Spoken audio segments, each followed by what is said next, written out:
Hello. This is question 16 of section 1A in Linear Algebra done right.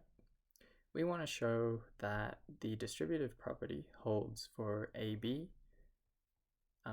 in the field F, which is scalars, and X in the field Fn, which are n tuples of scalars,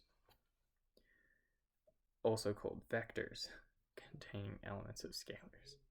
So our left-hand side is going to be a plus b scalars times the vector x.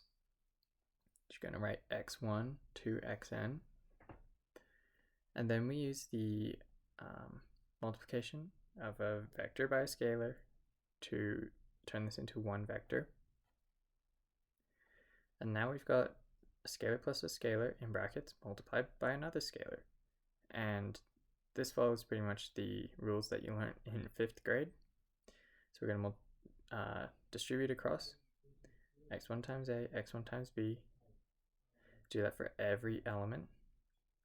And we're going to use the trick that we used in the last question to separate this out into every vector that's multiplied by a and every vector that's multiplied by b.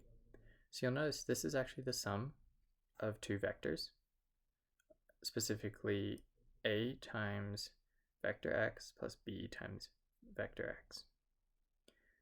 Okay, and you can write the n tuples as just a single letter, and that equals the right-hand side up here as required.